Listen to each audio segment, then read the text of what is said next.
سبحان گلی اپنے گھر واپس نہیں گئے؟ میں نے عرض کیا نہ کہ چند روز ہوئے ہیں وہاں گئے ہوئے، ورنہ انہوں نے اس دوران ادھر کا رخ کرنا بھی چھوڑ دیا تھا۔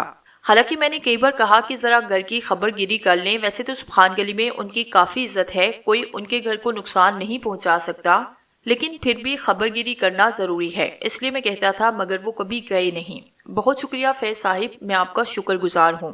میں ایک بار پھر آپ سے سوال کروں گا کہ آپ ان کے بارے میں یہ معلومات کیوں حاصل کر رہے تھے؟ میں نے عرض کیا نا، میں بھی ان کے عقیدت مندوں سے ہوں، میں نے سنا تھا کہ وہ یہاں رہنے لگے ہیں، اس لیے پتہ لگا کر اس طرف آیا۔ اچھا، ہمارے لائق کوئی اور خدمت؟ نہیں، بے حد شکریہ۔ واپسی پر چودھری شاہنواز نے کہا، ہم اسے اپنی غلطی تو نہیں کہہ سکتے کیونکہ ہم بھی انسان ہیں، لیکن اس ذلیل جوگی نے پہلے بھی ہمیں بیوقوف بنایا تھا، اور ارشیا کے لیے ہمیں جو پانی دے کر گیا تھا وہ گندا، ناپاک اور جادو کا پانی تھا۔ میں نے اس کا ڈیرا تو ناپاک کرا ہی دیا، اب اسے بھی جہنم رسید کیے بغیر نہیں چھوڑوں گا، کیونکہ اس نے بابا ادریس جیسے عظیم شخص کی توہین میرے ہاتھوں سے کروائی۔ حمید خان نے کوئی جواب نہ دیا، البتہ جب وہ کافی فاصلہ طے کر چکا تو اس نے پوچھا، کہاں چلنا ہے؟ لکڑ موڑ چلوں یا سبحان گلی؟ نہیں، لکڑ موڑ چلو، میں باقاعدہ پلاننگ کر کے کچھ کروں گا، سمجھتا کیا ہے خود کو مردود، اس کے علاوہ بابا ادریس سے بھی بھرپور تعاون کروں گا، تھوڑی بہت تیاریاں کرنی ہیں۔ ٹھیک ہے، حمید خان نے کہا اور جیپ کا رخ لکڑ موڑ کی جانب موڑ دیا۔ چودھری شاہنواز کو اب بابا ادریس کی باتوں پر پورا یقین آ گیا تھا۔ بہرحال جو واقعات گزرے تھے اور خود اس پر جو کچھ بیت چکی تھی، اس کے بعد چودھری شاہنواز کے ذہن میں کچھ عجیب و غریب خیالات پیدا ہو گئے تھے۔ یہ جادو نگری کا کھیل اس کی سمجھ سے باہر تھا، وہ اس پر پوری طرح غور کر کے ہی قدم اٹھانا چاہتا تھا۔ جو نقصان اٹھا چکا تھا وہی کافی تھے۔ راج کنڈل نے شاہینہ کی زندگی چھین لی تھی اور خود چودھری شاہنواز کو بھی اس کی بیٹی اور ارشیا سے محروم کر دیا تھا۔ 2-3 دن تک چودھری شاہنواز منصوبہ بندی کرتا رہا۔ اس نے یہ بات طے کی کہ سبحان گلی خود جا کر بابا ادریس سے بات کرے اور ان سے پوچھے کہ اس سلسلے میں کیا کیا جا سکتا ہے۔ حمید خان نے کہا، اصل میں جن معاملات کا وہ شکار ہوئے ان کے بارے میں صحیح فیصلہ وہی کر سکیں گے۔ ویسے سبحان گلی میں ان کے خلاف کافی نفرت پیدا ہو چکی ہے، لوگوں کو اصل صورتحال سمجھانا بڑا مشکل کام ہوگا۔ چودھری شاہنواز نے پرخیال انداز میں گردن ہلائی، اس کے بعد وہ لوگ سبحان گلی چل پڑے۔ راستے طے ہوئے اور آخرکار وہ سبحان گلی پہنچ گئے، لیکن دور سے ہی انہوں نے وہ منظر دیکھا جسے دیکھ کر ان کا دل دہل گیا۔ بابا ادریس کا مکان راکھ کا ڈھیر بن چکا تھا، کالی اینٹیں، جلی ہوئی لکڑی کے شہیتر، بھاڑ سا کھلا ہوا دروازہ۔ حمید خان کا پاؤں بے اختیار بریک پر جا پڑا، وہ خود بھی پھٹی پھٹی آنکھوں سے جلے ہوئے گھر کو دیکھ رہا تھا۔ شاہنواز کے منہ سے نکلا، بابا صاحب کو کوئی بدترین حادثہ پیش آ گیا ہے۔ جیپ اور آگے بڑھی اور چودھری شاہنواز افسوس بڑی نگاہوں سے خاکسار مکان کو دیکھتا رہا، پھر اس نے کہا، ذرا اندر جا کر دیکھو حمید خان، اندر کا کیا حال ہے؟ حمید خان اندر گیا اور کچھ دیر کے بعد واپس آیا۔ ایک ایک چیز جل کر راکھ ہو چکی ہے۔ اگر بستی والوں نے بابا ادریس کو کوئی نقصان پہنچایا تو میں قسم کھاتا ہوں کہ انہیں ایسی عبرتناک سزا دوں گا کہ زندگی بھر یاد رکھیں گے۔ اس کے بعد شاہنواز نے جیپ بستی کی جانب مروا دی اور پھر بستی کے ایک چوک میں کھڑے ہو کر اس نے زور سے کہا، بستی والوں میرے پاس آؤ، میں تم سے بابا ادریس کے بارے میں معلومات حاصل کرنا چاہتا ہوں۔ آس پاس کے لوگ چودھری شاہنواز کے پاس آ کر جمع ہوئے۔ میرا نام شاہنواز ہے اور میں اس علاقے کا سب سے بڑا زمیندار ہوں۔ تم لوگ اگر یہ سمجھتے ہو کہ بابا ادریس کو نقصان پہنچا کر تم لوگ قانون کی گرفت سے دور رہ سکتے ہو تو بھول جاؤ۔ مجھے جواب دو، بابا ادریس کہاں ہے؟ کیا تم نے انہیں بھی اس مکان کے ساتھ جلا کر خاکسار کر دیا؟ خدا کی قسم تم سب پر قتل کے مقدمے درج کراؤں گا، ایک ایک کو جیل بھیجوں گا۔ یہ گھر کس نے جلایا؟ بستی والے خوفزدہ ہو گئے۔ حیدر علی ہی اس وقت سامنے آیا۔ انہوں نے کہا، گھر بستی والوں نے جلایا۔ ادریس علی کی حرکتیں ناقابل برداشت ہو چکی تھی۔ اندھے ہو تم لوگ، عقل کے اندھے۔ جس بزرگ نے زندگی بھر تمہاری بیلوس خدمت کی، تم نے اس کے خلاف یہ کارروائی کی ہے۔ یہ نہیں سوچا تم نے کہ وہ کسی سازش کا شکار بھی ہو سکتا ہے۔ تم دیکھنا میں تمہیں کیسی عبرتناک سزا دلواتا ہوں۔ تم نے حقیقت معلوم کی نہیں اور اس نیک آدمی کو نقصان پہنچایا۔ اب میں تمہیں کیا بتاؤں، حقیقت تمہیں قانون بتائے گا۔ حاجی حیدر صاحب، آپ بزرگ ہیں، مجھے ان لوگوں کے نام بتائیے جنہوں نے اس گھر کو آگ لگائی۔ مجمع کو سانپ سونگ گیا۔ چودھری شاہنواز شدید غصے کے عالم میں ان لوگوں کو برا بھلا کہتا رہا۔ اس کے بعد اس نے حمید خان سے واپس چلنے کے لیے کہا اور جیپ میں آ کر بیٹھا۔ جیپ سٹارٹ ہو کر واپس چل پڑی۔ سامنے درخت پر بسیرا کیے ہوئے دونوں شیطانوں نے بھی اپنی آنکھوں سے یہ منظر دیکھا۔ چودھری شاہنواز کی بات سنی۔ راج کنڈل نے منکاری سے کہا، منکاری مہاراج دیکھ رہے ہو چودھری شاہنواز کو؟ ہاں اب اس کی باری ہے۔ وہ ادریس تو دم دبا کر بھاگا اور کسی کونے کھودرے میں جا چھپا۔ پر یہ تو ہے نا ہمارے پاس، اب میں تجھے بتاتا ہوں کہ تجھے آگے کیا کرنا ہے۔ جے منکاری مہاراج، راج کندل نے خوش ہو کر کہا۔ منکاری ہنسنے لگا، پھر بولا، بیٹا گرو مہاراج کو جب گرو دچنا دینا پڑے گی تب تجھے نانی یاد آ جائے گی۔ ابھی تو خوب جیے کار کر لے، خالی جے کار سے کام تھوڑی چلے گا۔ بھوانی دیوی مجھے ہمت دے کہ میں اپنے گرو مہاراج کو ان کی گرو دچنا دے سکوں۔ راج کندل نے کہا، اور پھر وہ دونوں خاموشی سے درخت سے نیچے اتر آئے اور اس طرف چل پڑے جدھر چودھری شانواس کی جیپ گئی تھی۔ منکاری نے راج کندل کو آگے کا شیطانی منصوبہ بتایا اور راج کندل اس منصوبے کو سن کر خوب ہنسا، اور اب وہ دونوں اسی پر عمل کرنے کے لیے آگے بڑھ گئے۔ انہوں نے دوسرا راستہ اختیار کیا تھا جو جاتا لکڑ موڑ کی طرف ہی تھا، لیکن بہت مختصر تھا۔ منکاری کے کہنے کے مطابق راج کندل نے ایک بار پھر بیس بدلا اور بابا ادریس کی صورت میں آ گیا، لیکن منصوبے کے مطابق اس نے بوسیدہ لباس پہنا تھا جو جگہ جگہ سے پھٹا ہوا تھا۔ چہرے، گردن اور بازو پر اس نے ہلکے ہلکے زخموں کے نشانات بنا لیے، چہرے پر بڑی بے بسی اور اداسی لاد لی۔ منکاری تو ہے نگاہوں سے اوجھل رہتا، لیکن جب ایک چوڑی سڑک پر چودھری شانواس کی جیپ پہنچی تو حمید خان نے سڑک کے کنارے اس لڑکھڑاتے ہوئے وجود کو دیکھا جو بوجھل قدموں سے ان کی طرف پشت کیے آگے بڑھا تھا۔ حمید خان کا پاؤں بریک پر جا پڑا اور چودھری شانواس جو گہرے رنج و غم میں ڈوبا تھا اور بابا ادریس کے بارے میں غور کر رہا تھا، چونک کر بولا، کیا ہوا حمید خان؟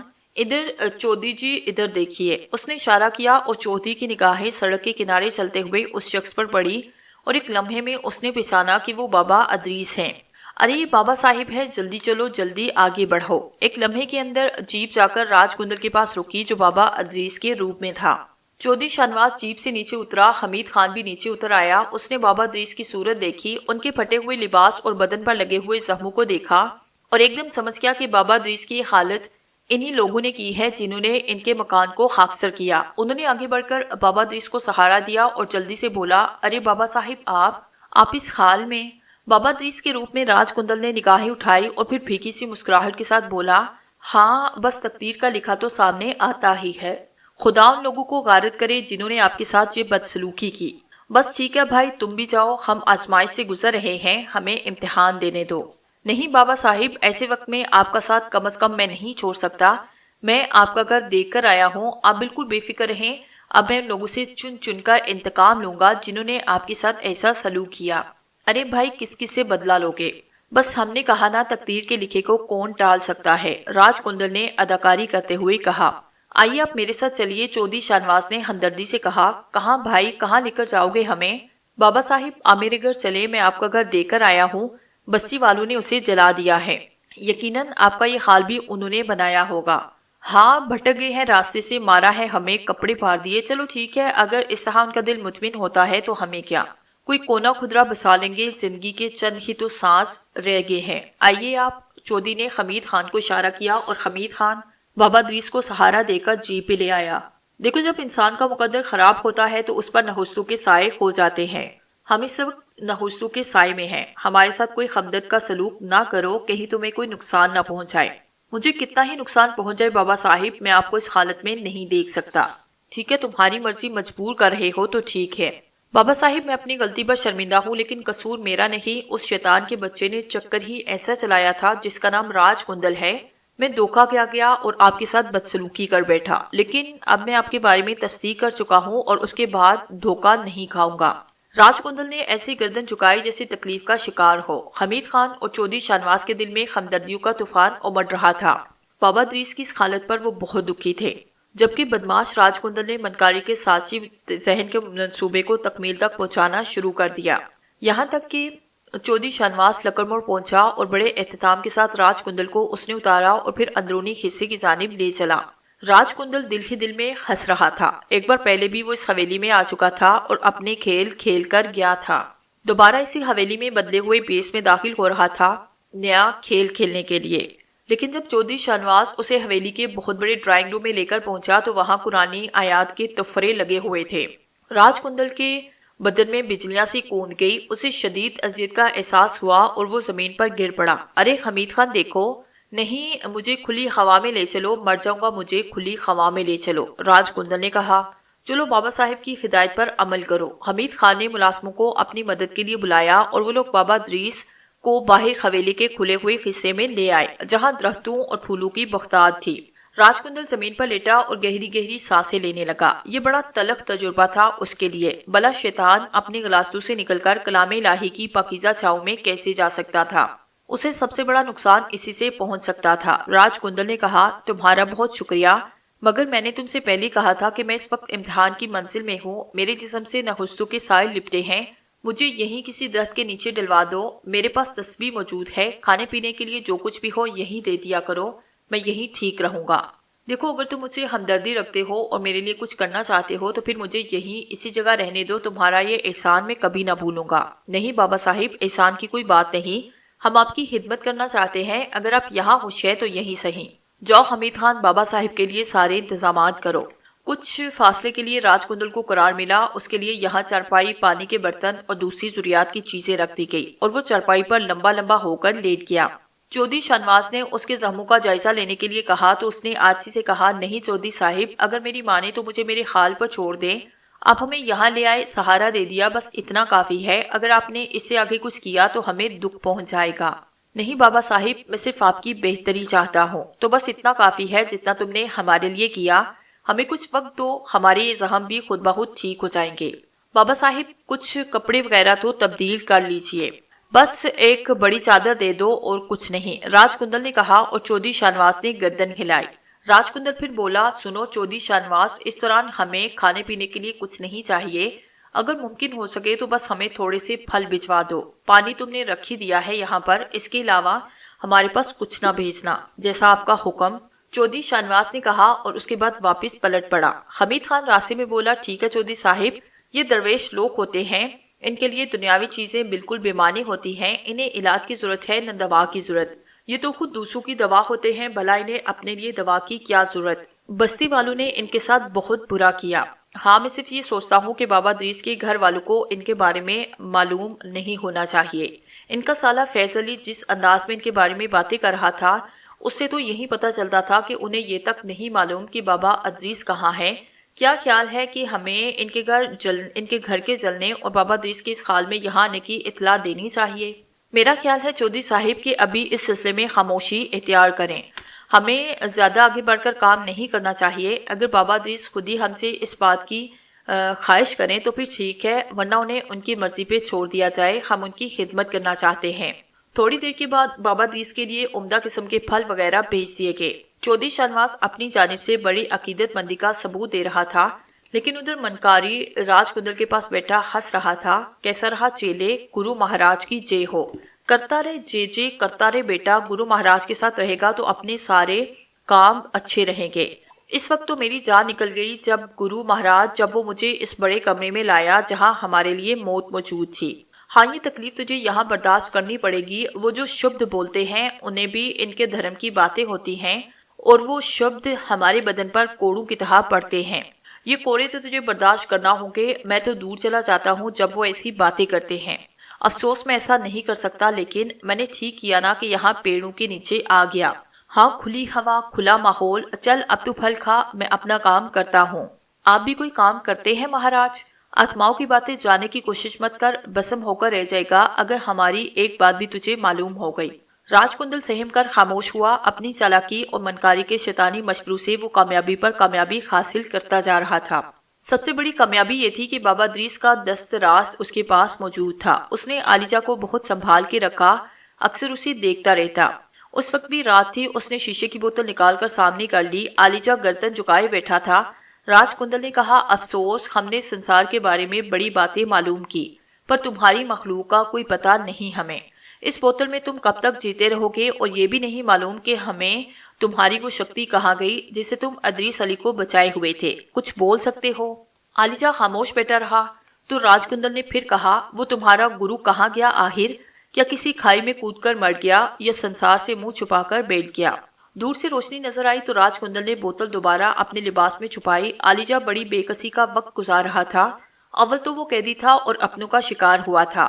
ان دنوں بیوقوفوں نے اسے اس بوتل میں قید کیا اور خود انہیں بھی کچھ نہ ملا۔ دوسرے، اس وقت وہ ایک ناپاک وجود کے ساتھ تھا جس سے کالے جادو کی بو آتی تھی، اور اس بو نے اسے پاگل کر رکھا تھا۔ وہ بول سکتا تھا لیکن وہ اس ناپاک انسان کی کسی بات کا جواب نہیں دینا چاہتا تھا۔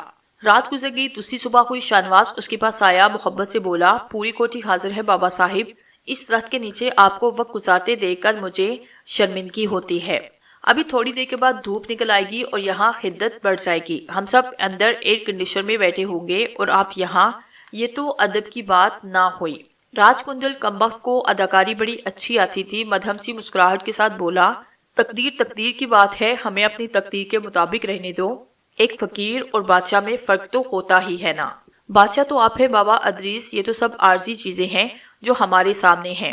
بہرحال مجھے بتائیں میں آپ کے لیے کیا کروں؟ اگر آپ اجازت دیں تو آپ کا وہ گھر دوبارہ تعمیر کرا دوں، وہاں 4 چوکیدار بھیج دوں جو پہرا دے، بستی والوں کو ٹھیک کر کے اچھی طرح ان کے خلاف کیس کروا سکتا ہوں۔ وہ سب تمہاری مرضی ہے، تم جو کرنا چاہو ضرور کرو، لیکن ہمیں تھوڑے وقت کے لیے یہیں رہنے دو، بعد میں جو ہوگا دیکھا جائے گا۔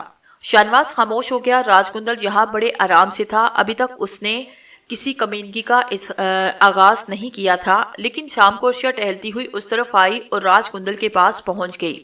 چودھری شاہنواز نے عرشیہ کو بتایا تھا کہ بابا ادریس پر کیا گزری اور وہ انہیں یہاں لے آئے۔ چودھری شاہنواز نے عرشیہ کو یہ بھی بتایا کہ یہ فقیر منش لوگ عیش و عشرت کے دلدادہ نہیں ہوتے۔ بہرحال عرشیہ کے دل میں بابا ادریس کی عقیدت پیدا ہو گئی، وہ جن کیفیتوں سے گزر رہی تھی ان کے لیے سکون چاہتی تھی۔ اس نے ایک عجیب و غریب عالم گزارا تھا، قبر کی گہرائیاں زندگی میں دیکھ لی تھی اور وہاں ایک جادوگر کے زیر اثر بچی کو جنم دیا تھا، لیکن قدرت نے ماں اور اولاد کے درمیان جو رشتہ رکھا ہے اس پر کوئی اثر انداز نہیں ہوتا۔ عرشیہ نے ایک دو بار یہ بات چودھری شاہنواز کو بھی بتائی کہ وہ اپنی بچی کو خواب میں دیکھتی ہے۔ اس نے کہا تھا کہ اس کی بچی بہت خوبصورت ہے، بڑی اچھی باتیں کرتی ہے، اس کے بعد سنہری ہے، چہرے کی رنگت اخروٹی ہے، اس کی آنکھوں میں نیلے کچے جڑے ہوئے ہیں، اس کے ہونٹ گلابی رنگ کے ہیں اور اس کی آنکھیں بڑی پیاری ہیں۔ چودھری شاہنواز نے یہ بتایا تھا کہ وہ ہستی ہے تو پھول جیسے ہستی ہے۔ جب چودھری شاہنواز نے خست برے لہجے میں کہا، عرشیہ تم خوش نصیب ہو کہ کم از کم تم اپنے خوابوں میں اپنی بچی کو دیکھ لیتی ہو، میں تو ان خوابوں سے بھی محروم ہوں، شاید ہی کبھی کسی باپ کے دل میں اولاد کے لیے ایسی خواہش پیدا ہوئی ہوگی، بہرحال کیا کہہ سکتے ہیں، تقدیر کے کھیل ہیں۔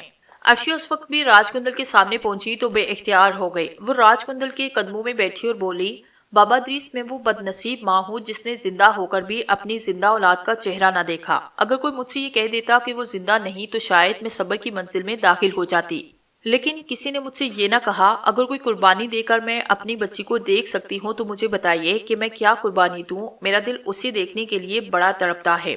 منکاری نے راج کندل کے کانوں میں کہا اور راج کندل جو آنکھیں بند کیے زمین کی طرف گردن جھکائے بیٹھا تھا منکاری کی بات سنتا رہا، پھر اس نے گردن اٹھا کر آنکھیں کھولی اور عرشیہ کے چہرے کو دیکھتا ہوا پرجلال لہجے میں بولا، میں تجھے بیگم صاحبہ نہیں کہوں گا کیونکہ میرے سامنے تو ایک چھوٹی سی بچی کی طرح ہے، مجھے یہ بتا کہ اس وقت تو کیا اپنے شوہر کے کہنے پر آئی ہے؟ نہیں چودھری صاحب، وہ چودھری صاحب تو کسی کام سے گئے ہیں، حویلی میں کچھ لوگ ان سے ملنے آئے تھے، مجھ سے کہہ کر گئے تھے کہ بابا صاحب کا خیال رکھنا، حمید خان ان کے ساتھ گیا ہے۔ عرشیہ ہے نا تیرا نام؟ ہاں بابا، مجھ بد نصیب کا نام عرشیہ ہے۔ سن عرشیہ، تو نے جس درد بڑے لہجے میں ہم سے بات کہی اس نے ہمیں بڑا متاثر کیا، پر بعض باتیں بڑی عجیب ہوتی ہیں۔ چودھری شاہنواز تیرا خامد ہے اور تیرے دین دھرم میں خامد کو بہت بڑا درجہ حاصل ہے، ہاں وہ مجازی خدا کہلاتا ہے، عرشیہ نے کہا۔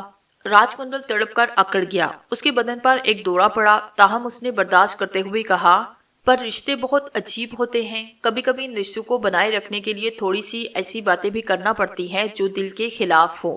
میں سمجھے نہیں بابا، اگر میں تجھے کہوں کہ اپنے خاوند کے بتائے بغیر تو میرے پاس آ اور جو کچھ میں کہوں وہ کر، تو کیا تو ایسا کر سکتی ہے؟ مگر کیوں؟ اپنی اولاد کے حصول کے لیے، ہاں کوشش کی جا سکتی ہے۔ میں آپ کی پاؤں پکڑتی ہوں بابا، مجھے میری بچی سے ملا دے، کہا نہ تجھ سے ایسا ہو سکتا ہے، مگر تجھے اپنے دل کے خلاف کچھ کام کرنا ہوں گے۔ میں کروں گی بابا، آپ حکم دے، میں سب کچھ کروں گی۔ اس وقت تو کھلم کھلا ہمارے پاس آئی ہے، پر آج رات 12 بجے تو ہمارے پاس آنا، لیکن چودھری کو بتائے بغیر، اور بعد میں بھی تو اسے کچھ نہ بتائے گی۔ بابا چودھری شاہنواز نے آپ کی زندگی کے اتنے قصے سنائے مجھے کہ آپ کے نام سے کسی برائی کا تو میں سوچ بھی نہیں سکتی۔ میں آ جاؤں گی بابا، میں آپ سے وعدہ کرتی ہوں کہ آ جاؤں گی۔ ٹھیک ہے، ہم سے جو کچھ ہو سکتا ہے تیرے لیے کریں گے۔ اتفاق سے چودھری شاہنواز اس رات لکڑ موڑ حویلی میں موجود نہ تھا، زمینداری کے کچھ قصے تھے جو اسے نپٹانے تھے اور وہ اسی سلسلے میں مصروف تھا۔ ٹھیک 12 بجے عرشیہ درخت کے نیچے پہنچی، راج کندل اس کا انتظار کر رہا تھا۔ عرشیہ اس کے سامنے دوزانوں بیٹھی۔ میں آ گئی ہوں بابا، تو اپنی بچی سے ملنا چاہتی ہے نا؟ ہاں بابا، وہ میرے قابو میں آتی ہے، میں تجھے اس سے ملا دوں گا۔ عرشیہ رونے لگی۔ اس نے روتے ہوئے کہا، بابا زبان سے یہی کہہ سکتی ہوں کہ آپ کا یہ احسان میں کبھی نہ بھولوں گی۔ راج کندل نے کہا۔ پھر اس نے اپنے لباس سے ایک گلاس نکالا، اس میں پانی ڈالا۔ عرشیہ دیکھ نہ سکی کہ اس نے پانی کے اس گلاس میں تھوک دیا ہے۔ گلاس لے کر عرشیہ کے سامنے آیا اور بولا، لے اسے عقیدت سے پی جا۔ پہلے بھی ایک بار ہم نے تیرے لیے پانی بھیجا تھا، پر تو نے پتہ نہیں وہ پانی پیا یا نہیں۔ بابا صاحب، بڑی عجیب بات ہوئی تھی، میں نے گلاس ہونٹوں سے لگایا ہی تھا اور بسم اللہ پڑھی تھی کہ گلاس ٹکڑے ٹکڑے ہو گیا۔ عرشیہ نے یہ الفاظ کرے اور راج کندل کے حلق سے ایک کربناک چیخ نکل گئی۔ اب جو پانی ہم تجھے دے رہے ہیں، اسے پیتے ہوئے کوئی چیز نہ پڑنا، بلکہ اپنے منہ سے کہنا کہ میری بیٹی مجھے مل جائے، اب کوئی اور نام نہ لینا۔ جی بابا۔ عرشیہ نے دونوں ہاتھوں سے گلاس پکڑا، اسے منہ سے لگا کر گٹاگٹ پی گئی۔ راج کندل سہمی ہوئی نگاہوں سے اسے دیکھ رہا تھا۔ اسے خوف تھا کہ عرشیہ پھر کوئی متبرک نام نہ لے دے، لیکن گلاس کا پانی اس کے معدے میں اترا تو راج کندل کے ہونٹوں پر مسکراہٹ پھیل گئی۔ سمجھ لے بس اب تیرا کام بن گیا۔ عرشیہ نے اپنے منہ سے کہنا چاہا کہ اللہ آپ کی زبان مبارک کرے، لیکن نہ جانے کیوں اس کے منہ سے اللہ کا نام نہیں نکلا تھا۔ اس نے اس پر غور نہ کیا۔ راج کندل بڑی دیر تک اس سے باتیں کرتا رہا، اسے تسلیاں دیتا رہا۔ عرشیہ کی طبیعت اندر سے کچھ متلاسی رہی تھی۔ اس نے کہا، اب میں جانا چاہتی ہوں۔ جا، آرام سے جا کر سو جا۔ آج رات تو اپنی بچی کو بہت قریب سے دیکھے گی۔ اس سے پہلے تو اسے خوابوں میں دیکھتی رہی ہے، مگر تو نے اس کی صحیح شکل و صورت دیکھی ہوگی، نہ تو اس کی آواز سنی ہوگی، لیکن آج تجھے وہ آواز بھی دے گی، تیرے قریب بھی آئے گی۔ عرشیہ خوشی سے کانپنے لگی۔ بہرحال اس کے بعد وہ واپس چل پڑی اور راج کندل اسے جاتے ہوئے دیکھتا رہا۔ وہ چلی گئی تو اس نے آواسی منکاری مہارات، سمجھ رہا ہوں، چنتا مت کر، تو نے اس سے جو کچھ کہا ہے وہ ہو جائے گا، تو بالکل چنتا مت کر۔ جے منکاری مہاراج، راج کندل نے عقیدت سے کہا۔ عرشیہ خواب دیکھ رہی تھی۔ ایک خوبصورت عمارت تھی جس کے عقبی حصے میں ایک بے حد خوبصورت باغ لگا ہوا تھا۔ اس باغ میں سنگ مرمر کا ایک حوض تھا۔ حوض کے کنارے سنگ مرمر کا ہی ایک سنگاسا بنا ہوا تھا اور اس سنگاسن پر ایک حسین مورت بنی تھی۔ یہ خوبصورت بچی تھی جس کے نقوش عرشیہ سے ملتے جلتے تھے۔ وہ سنگاسن پر بیٹھی محبت بڑی نظروں سے سامنے دیکھ رہی تھی، جہاں سے عرشیہ اس کی جانب بڑھ رہی تھی۔ عرشیہ کے سینے میں جذبات کا طوفان امڑ رہا تھا۔ حسین وجود اس کے بدن کا حصہ تھا، اس کے جگر کا ٹکڑا محبتیں پھوٹ رہی تھی۔ عرشیہ کا دل چاہا کہ وہ دوڑ کر اس حسین وجود سے لپٹ جائے۔ جو وہ قدم آگے بڑھاتی جا رہی تھی، اس کے دل کی کیفیت عجیب ہوتی جا رہی تھی۔ پھر اچانک وہ خوبصورت بچی اپنی جگہ سے اٹھی۔ اس نے اپنے ننھے ننھے سفید ہاتھ پھیلائے اور اس کے منہ سے ایک آواز نکلی، ماما۔ اس کے ساتھ ہی وہ 2 قدم آگے بڑھی۔ عرشیہ بے اختیار ہو کر اس کی طرف لپکی۔ اس نے آگے بڑھ کر اس حسین وجود کو اپنے بازو میں بھرنا چاہا، لیکن اس کے دونوں ہاتھ خلا میں لہرا کر رہ گئے۔ تبھی اس کے حلق سے ایک دلخراش چیخ نکلی، میری بچی، میری بچی۔ بستر پر نزدیک لیٹا ہوا چودھری شاہنواز پوری طرح اچھل پڑا۔ عرشیہ پر ایک جنون سا طاری تھا۔ وہ بستر سے اتر کر ادھر ادھر لپک رہی تھی۔ اس کی آنکھیں بند تھی، اس کے منہ سے دلخراش چیخیں نکل رہی تھی۔ آجا میرے سینے سے لگ جا میری بچی، میں تجھے کوئی نام بھی نہ دے سکی، کہاں گئی آجا۔ عرشیہ ہوش میں آؤ، اس نے عرشیہ کو جھنجھوڑتے ہوئے کہا۔ عرشیہ کی آنکھیں کھل گئی۔ کہاں گئی وہ؟ کتنی خوبصورت تھی، کتنی حسین تھی، کہاں گئی میری بچی؟ وہ تو خوب بڑی ہو گئی ہے۔ تھوڑی دیر اور بابا، تھوڑی دیر اور، عرشیہ نے کہا اور دروازے کی جانب لپکی۔ چودھری صاحب نے اسے مضبوطی سے پکڑا۔ چند ہی لمحوں کے بعد عرشیہ اس کے بازو میں جھول گئی اور پھر وہ بے ہوش ہو گئی۔ چودھری نے اسے اٹھا کر بستر پہ لٹایا۔ وہ سخت پریشان تھا۔ عرشیہ کی یہ کیفیت اس سے پہلے کبھی نہ ہوئی تھی۔ ادھر حمید خان جو زیادہ دور نہیں ہوتا تھا، چیخوں کی آوازیں سن کر دروازے پر آیا۔ اس نے دروازہ بجایا، چودھری صاحب سب خیریت؟ چودھری نے آگے بڑھ کر دروازہ کھولا۔ ہاں خیریت ہے حمید خان، عرشیہ شاید خواب میں ڈر گئی، اب ٹھیک ہے، تم آرام کرو۔ حمید خان چلا گیا، لیکن چودھری سر پکڑ کر بیٹھ گیا۔ بہرحال عرشیہ نے کئی بار اس سے کہا کہ وہ خواب میں اپنی بچی کو دیکھتی ہے، لیکن وہ اس سے مخاطب نہیں ہوتی۔ چودھری خود بھی غمگین ہو جاتا، لیکن ظاہر ہے کچھ کرنا دونوں ہی کے بس سے باہر تھا۔ اس وقت عرشیہ کی جو کیفیت تھی وہ ذرا مختلف تھی۔ عرشیہ کو ہوش میں لانے کی کوشش بھی نہیں کی تھی۔ جاگنے کے بعد ہو سکتا ہے اس پر وہی خوف مسلط ہو جائے، لیکن دوسری صبح عرشیہ بہت نڈال تھی۔ چودھری شاہنواز نے اس کے بالوں میں انگلیاں پھیرتے ہوئے کہا، رات کو تمہاری حالت بڑی خراب ہو گئی تھی۔ عرشیہ خیرت تھی، کوئی خواب دیکھا تھا؟ عرشیہ نے نگاہیں اٹھا کر شاہنواز کو دیکھا اور بولی، میں نے اسے دیکھا تھا شاہنواز، وہ بہت خوبصورت تھی، وہ مجھے ماما ماما کہہ رہی تھی۔ چودھری شاہنواز، مجھے میری بچی لا دو، مجھے میری بچی لا دو۔ عرشیہ خدا واسطہ کہنا چاہتی تھی، لیکن اس کی زبان اکڑ کر رہ گئی۔ اس کے آگے الفاظ مبہم ہو گئے۔ چودھری شاہنواز نے اس کا چہرہ بدلتے ہوئے دیکھا۔ دن کا وقت تھا، کوئی ایسی بات نہیں تھی، لیکن وہ عرشیہ کے بدلتے ہوئے چہرے کو دیکھ رہا تھا۔ عرشیہ کی آنکھیں پھیلتی جا رہی تھی، چہرہ سرخ تھا، اس کے منہ سے الفاظ نہیں نکل رہے تھے، اور پھر چودھری شاہنواز گھبرا کر کئی قدم پیچھے ہٹا۔ اس نے عرشیہ کی زبان ہونٹوں سے نکلتے ہوئے دیکھی، سرخ لمبی زبان۔ دوسرے لمحے یہ زبان باہر لٹکنے لگی، تقریباً 8 انچ باہر لٹک آئی۔ عرشیہ کا چہرہ انتہائی بھیانک ہوتا جا رہا تھا، اس کے دانت توقیدے ہو گئے۔ چودھری گھبرا کر کئی قدم پیچھے ہٹا۔ عرشیہ ہوش میں آؤ، یہ کیا لگا رکھا ہے تم نے؟ دوسرے لمحے عرشیہ کے حلق سے ایک بھیانک کہکا نکلا اور چودھری شاہنواز کی خاص جواب دے گئے۔ وہ زور سے چیخا، حمید خان! اور دوسرے لمحے وہ گھبرا کر باہر بھاگا۔ حمید خان نے اسے گرتے گرتے سنبھالا۔ چودھری صاحب کیا ہوا؟ ہوش میں آئیے، کیا بات ہے؟ حمید خان ذرا اندر چل کر دیکھو، چودھری شاہنواز نے کھانتے ہوئے کہا۔ کیا بات ہے؟ آؤ تو صحیح میرے ساتھ۔ شاہنواز نے حمید خان کا شانہ دبوچا، اس کے بعد اسے دھکیلتا ہوا اندر آیا۔ دروازے کے اندر قدم رکھ کر اس نے عرشیہ کا چہرہ دیکھا، لیکن عرشیہ اس وقت پرسکون ایک کرسی پر بیٹھی تھی اور اس کا چہرہ بالکل نارمل تھا۔ یہ حمید خان! عرشیہ چونک کر کھڑی ہوئی، اس نے وحشتزدہ نگاہوں سے چودھری شاہنواز کو دیکھا اور بولی، کیا بات ہے؟ چودھری شاہنواز ایک دم چونکا۔ یہ سب کچھ اس کے لیے ناقابل یقین تھا، کیونکہ اس نے جو کچھ دیکھا تھا وہ بالکل ہی الگ تھا۔ اس نے خوش و خاص کے عالم میں وہ سب کچھ دیکھا تھا۔ حمید خان نے سوالیہ نگاہوں سے چودھری شاہنواز کو دیکھتے ہوئے کہا، بتائیے چودھری صاحب، کیا ہوا، کیا بات ہے؟ کچھ نہیں، تم جاؤ۔ حمید خان حیران سا باہر نکلا، مالک کا حکم تھا، کچھ کر بھی نہ سکتا تھا۔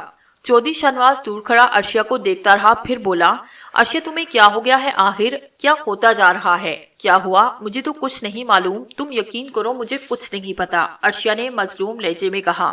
یہ دن انتہائی برا گزرا تھا۔ اول تو رات کو عرشیہ کی جو کیفیت ہوئی تھی وہی شاہنواز کے لیے بڑی پریشان کن تھی۔